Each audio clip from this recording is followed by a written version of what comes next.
Hello दोस्तों। कैसे हो आप? उम्मीद करता हूं सभी अच्छे होंगे। आज हम बात करेंगे प्रथम सूचना रिपोर्ट पर, यानी कि एफआईआर पर।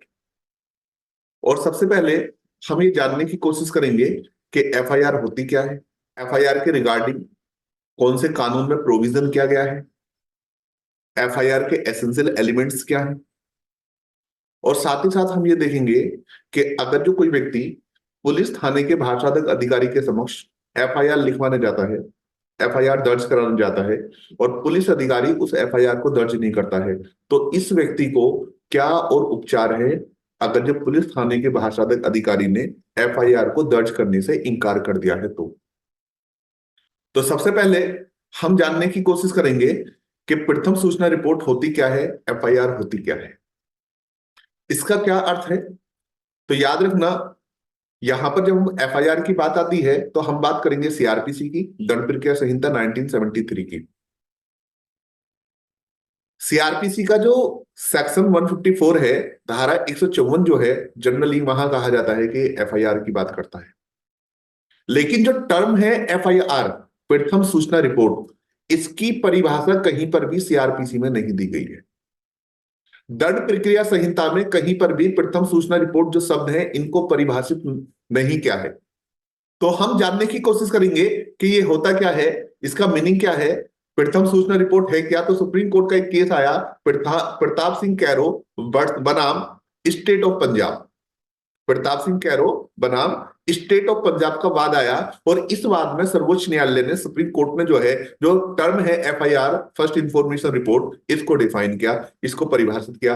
और इसको परिभाषित करते हुए कहा कि प्रथम सूचना रिपोर्ट यानी कि एफआईआर वह प्रतिवेदन है, वह प्रतिवेदन कहते हैं शिकायत को, यानी कि एफआईआर वह शिकायत है जिसके अधीन कोई व्यक्ति पुलिस थाने के भाषांतक अधिकारी के समक्ष किसी व्यक्ति द्वारा संज्ञेय अपराध के किए जाने के संबंध में अभिकथन करता है। यानी कि अगर जो कहीं पर कोई संज्ञेय अपराध किया गया है, कॉग्निजेबल ऑफेंस किया गया है। अब ये संज्ञेय अपराध होता क्या है? संज्ञेय अपराध उस अपराध को कहते हैं जिसमें पुलिस अधिकारी जो है बिना वारंट के गिरफ्तार कर सकता है, मजिस्ट्रेट के आदेश के बिना गिरफ्तार कर सकता है। और संज्ञेय अपराध की जो परिभाषा दी है दंड प्रक्रिया संहिता की धारा 2 में, यानी कि 2C में जो है, कॉग्निजेबल ऑफेंस को जो है डिफाइन किया गया है। और वहां पर कहा गया है कि कॉग्निजेबल ऑफेंस वो ऑफेंस है जिसमें पुलिस ऑफिसर जो है विदाउट वारंट जो है अरेस्ट कर सकता है, या विदाउट मजिस्ट्रेट ऑर्डर जो है अरेस्ट कर सकता है। और कौन सा ऑफेंस कॉग्निजेबल है और कौन सा ऑफेंस नॉन कॉग्निजेबल है, इसके बारे में अगर जो जानना है, यानी कि सीआरपीसी के फर्स्ट शेड्यूल को देखेंगे, वहां पता चलेगा कि कौन सा ऑफेंस जो है कॉग्निजेबल है और कौन सा ऑफेंस नॉन कॉग्निजेबल है। यानी कि अगर जो कभी भी कोई कॉग्निजेबल ऑफेंस किया गया है, तो अगर जो कोई भी व्यक्ति उस कॉग्निजेबल ऑफेंस के रिगार्डिंग कि ये अपराध किस व्यक्ति ने किया है, इसकी शिकायत जो है पुलिस थाने के भाषांतक अधिकारी से करता है, तो ये क्या कहा जाता है? एफआईआर कहा जाता है। और इसको एफआईआर इसलिए कहा जाता है, फर्स्ट इंफॉर्मेशन रिपोर्ट इसलिए कहा जाता है क्योंकि अपराध के किए जाने के बाद ये जो है पहली इत्तला होती है, प्रथम इत्तला होती है जो पुलिस अधिकारी को जो है दी जाती है। प्रथम सूचना रिपोर्ट जो की जाएगी वो किससे की जाएगी? पुलिस थाने के भाषांतक अधिकारी से की जाएगी। यानी पुलिस थाने का भाषांतक अधिकारी कौन होता है? पुलिस थाने का भाषांतक अधिकारी, यानी कि थाने का जो इंचार्ज है, उसके सामने की जाएगी। और क्यों की जाएगी? संज्ञेय अपराध के रिगार्डिंग की जाएगी। और कॉग्निजेबल ऑफेंस होता कौन सा है, ये मैंने आपको समझाया। और एफआईआर को देने का, प्रथम सूचना रिपोर्ट को देने का जो है मोड क्या होगा, तरीका क्या होगा, तो याद रखना, सूचना जो है वो ओरली भी हो सकती है और वो जो है रिटन भी हो सकती है, यानी कि मौखिक रूप में भी दी जा सकती है और दस्तावेजी रूप में भी दी जा सकती है। सपोज करो कोई अपराध हुआ और उस अपराध के बारे में जो है पुलिस अधिकारी को जो है मौखिक सूचना दी जा रही है, तो अब पुलिस अधिकारी क्या करेगा? सबसे पहले या तो वो खुद उसको लिखेगा या अपने अधीनस्थ किसी अधिकारी से जो है उसको लिखवाएगा। और जब वो लिखवा ली जाएगी, इसके बाद जो है जो सूचना दाता है जो एफआईआर दर्ज करा रहा है उसको पढ़कर सुनाएगा। यानी कि पहले लिखेगा, फिर सूचना दाता को पढ़कर सुनाएगा कि मैंने लिखा क्या है, और इसके बाद जो है उस पर क्या कराएगा कि सूचना दाता के सिग्नेचर कराएगा, हस्ताक्षर जो है कराएगा। और अगर जो लिखित है तो सही है, उससे सिग्नेचर कराएगा। और इसके बाद क्या करेगा वो, कि जो राज्य सरकार के द्वारा एक डायरी होती है जिसको हम चीफ रजिस्टर बोलते हैं, उसमें जो है उसको दर्ज कर लेगा। और इस तरीके से जो है एफआईआर जो है दर्ज हो जाती है। और साथ ही साथ धारा 154 के सब सेक्शन 2 में यह कहा गया है कि जैसे ही एफआईआर दर्ज हो जाएगी, उसकी एक कॉपी निःशुल्क सूचना दाता को दी जाएगी। जो एफआईआर दर्ज कराने वाला है, एफआईआर की एक कॉपी जो है उसको निःशुल्क दी जाएगी, फ्री में दी जाएगी। पुलिस अधिकारी या थाने का कोई भी व्यक्ति उसके लिए कोई भी पैसा नहीं ले सकता है। ये वाली बात जो की गई है धारा 154 की उपधारा 2 में जो है ये वाली बात जो है बताई गई है। इसी के साथ एक केस आया जो एफआईआर के लिखने के मार्गदर्शन में था, और इसमें सुप्रीम कोर्ट ने क्या कहा, ये 2007 का केस है, प्रकाश सिंह बादल बनाम पंजाब राज्य का केस है। और इसमें सुप्रीम कोर्ट ने कहा कि प्रथम सूचना रिपोर्ट दर्ज करना थाने के भाषाधक अधिकारी की कानूनी बाध्यता है। यानी कि उसके ऊपर ये उसका लीगली बाउंड है किस चीज के लिए, अगर जो पुलिस थाने के भाषाधक अधिकारी को कोई संज्ञेय अपराध के किए जाने की सूचना दी जा रही है तो ये उसकी जिम्मेदारी है, उसकी कानूनी बाध्यता है, उस पर लीगल ऑब्लिगेशन है। क्या चीज कि वो जो है उसको जो है दर्ज करेगा। और एफआईआर के रिगार्डिंग ही आपको देखना है ललिता कुमारी बनाम उत्तर प्रदेश सरकार का केस आया 2013 में।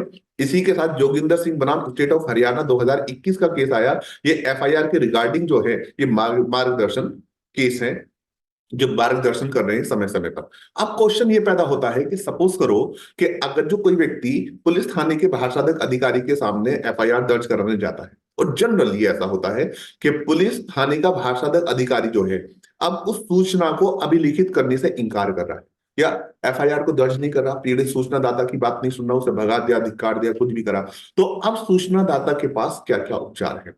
तो पहला उपचार जो मिलता है वो पहला उपचार जो बताती है सीआरपीसी की धारा 154 ही बताती है। वो ये कहती है, जब 154 की उपधारा 3 को देखेंगे तो धारा 154 की उपधारा 3 ये कहती है कि अगर जो कोई व्यक्ति पुलिस थाने के भाषाधक अधिकारी के द्वारा उसकी एफआईआर को, उसकी सूचना को दर्ज किए जाने से इनकार करने से पीड़ित है, क्योंकि थाने के भाषाधक अधिकारी ने उसकी एफआईआर दर्ज नहीं की इसलिए वो पीड़ित है, तो वो अपनी तहरीर को यानी कि अपनी सूचना को लिखित रूप में और रजिस्टर्ड डाक के द्वारा पुलिस अधीक्षक को यानी कि एसपी को भेज सकता है। यानी कि ऐसे समझ लो कि कोई व्यक्ति जो है पुलिस थाने के भाषाधक अधिकारी के समक्ष एफआईआर दर्ज कराने गया और पुलिस थाने के भाषाधक अधिकारी ने जो है इस एफआईआर को दर्ज करने से इनकार कर दिया, तो अब पीड़ित व्यक्ति जो है क्या कर सकता है कि इस अपनी जो तहरीर है इसको रजिस्टर्ड डाक से जो है एसपी को जो है भेज सकता है। उसने एसपी को जो है अपनी भेज दी। सपोज करो एसपी साहब ने भी कोई एक्शन नहीं लिया, तो इसके पास जो है दूसरा ऑप्शन ये है कि ये मजिस्ट्रेट के सामने जा सकता है और मजिस्ट्रेट के सामने 156(3) का आवेदन करके वो ये कह सकता है कि आप जो है इसमें इन्वेस्टिगेशन का आदेश कर दो। लेकिन याद रखना जब वो 156(3) में जाएगा तो उसे है वो, और जो एसपी साहब को उनने रजिस्टर्ड डाक के द्वारा जो क्या है उसकी जो रजिस्ट्री है, उसकी जो डिटेल है वो भी जो है उसको साथ साथ देनी पड़ेगी। तीसरा इसके अलावा एक ऑप्शन यहाँ पे जो है मजिस्ट्रेट को पावर है, मजिस्ट्रेट चाहे तो क्या कर सकता है, वो इन्वेस्टिगेशन का आदेश कर सकता है। इसके अलावा पीड़ित को एक उपचार और है कि वो धारा 200 के अंतर्गत मजिस्ट्रेट से कंप्लेंट कर सकता है, परिवाद कर सकता है। सपोज करो मजिस्ट्रेट उसका परिवाद को जो है दर्ज नहीं करता या उसे धारा 200 की उपधारा 3 के अंतर्गत जो है खारिज कर देता है परिवाद को, तो पीड़ित के पास अब ये उपचार है कि वो सेशन में जा सकता है, रिवीजन में वो जाकर कह सकता है साहब मजिस्ट्रेट साहब ने मेरे जो परिवाद को जो है खारिज कर दिया, आप इसका जो है रिवीजन कर लीजिए, आप इसका जो है पुनरीक्षण कर लीजिए। सपोज करो कि रिवीजन में भी उसको जो है खारिज कर दिया, तो अब पीड़ित के पास ऑप्शन ये है कि वो जो है 482 में हाई कोर्ट जा सकता है और अपनी बात को जाकर हाई कोर्ट में कह सकता है। तो जनरली ये जो है पीड़ित के पास जो है क्या है, उपचार है।